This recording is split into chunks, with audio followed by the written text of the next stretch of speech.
I'm John Mulinde, and I'm founder and leader of World Trumpet Mission, based in Kampala, Uganda.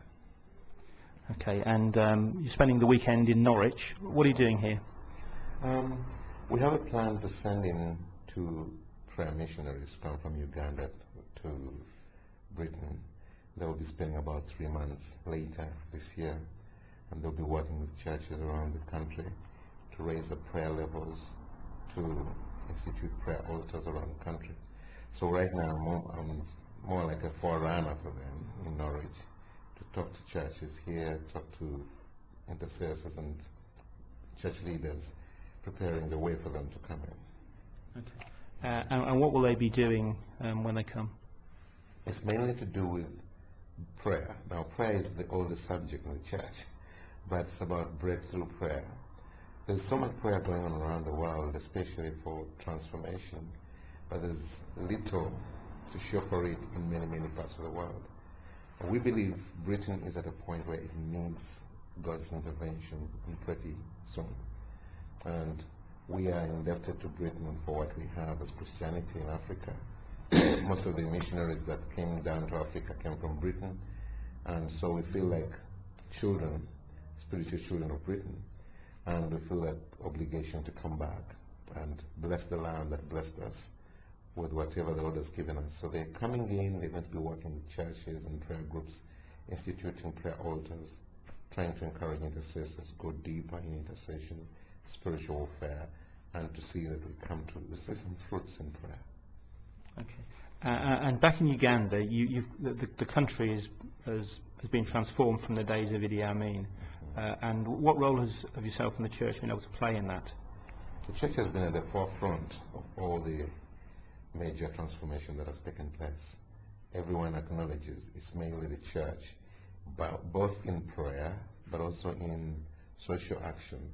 For example, in the fight against AIDS, in the fight against the insurgency in the north of Uganda, the church played a key role that has been documented by the press and by other authorities in prayer, and also in intervention, and also in the latest, in the peace talks that have been taking place between the government of Uganda and the rebels. So the church has played a key role in seeing transformation come to Uganda. So do you work with the government, or how does that work? I work with the church. Okay. But the church has found itself in many situations where it has got to influence the direction of government.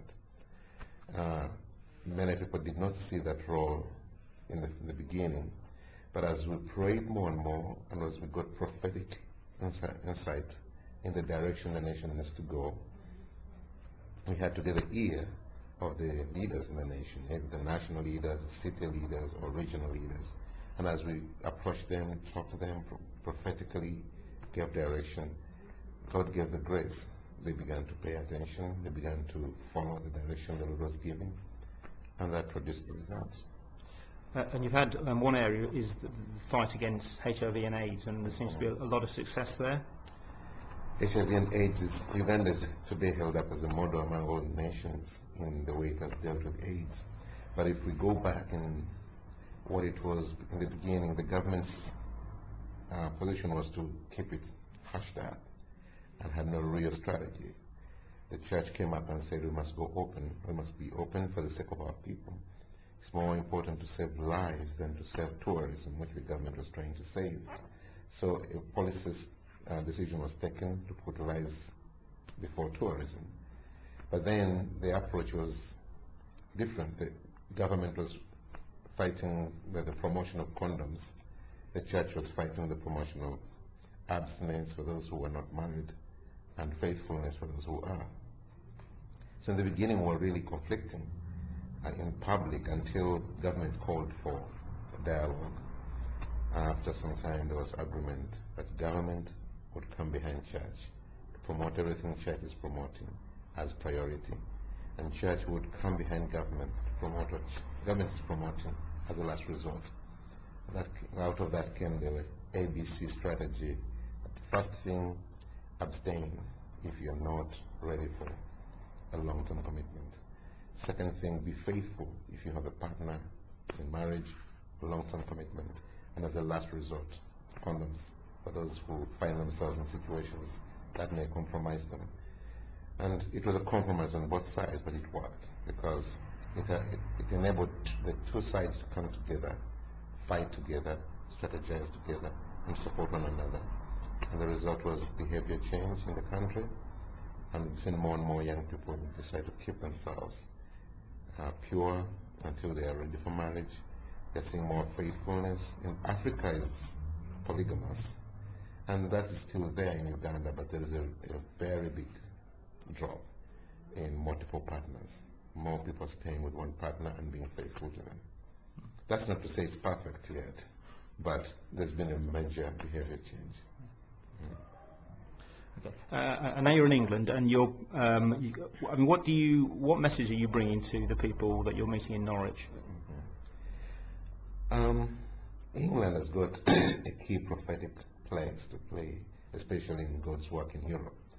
Everybody looks at Europe worldwide and sees a church that has really slidden away from its position as the major missionary force of the world yesterday.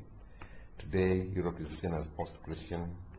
The churches, even church leaders, consider themselves post-Christian. But I believe that God is not through with Europe. And yet one more time we shall see the move of God across Europe. But according to prophetic revelations, God has been giving many intercessors that is going to start here in Great Britain. As revival breaks out in Great Britain, it will sweep into the continent. So our interest really, as we work in many countries in Europe, but we want to see breakthrough come to Britain. And so we work in several places in Britain, and Norwich is just one place we feel. We feel Norwich is like an eastern gate that God has been pointing to.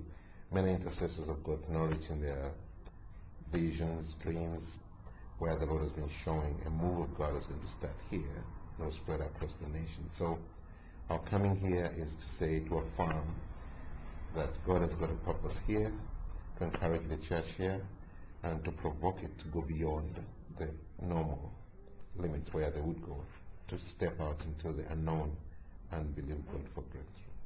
And what is the key to revival breakthrough? I'll put it in 2 or 3 things. The first and the foremost is prayer.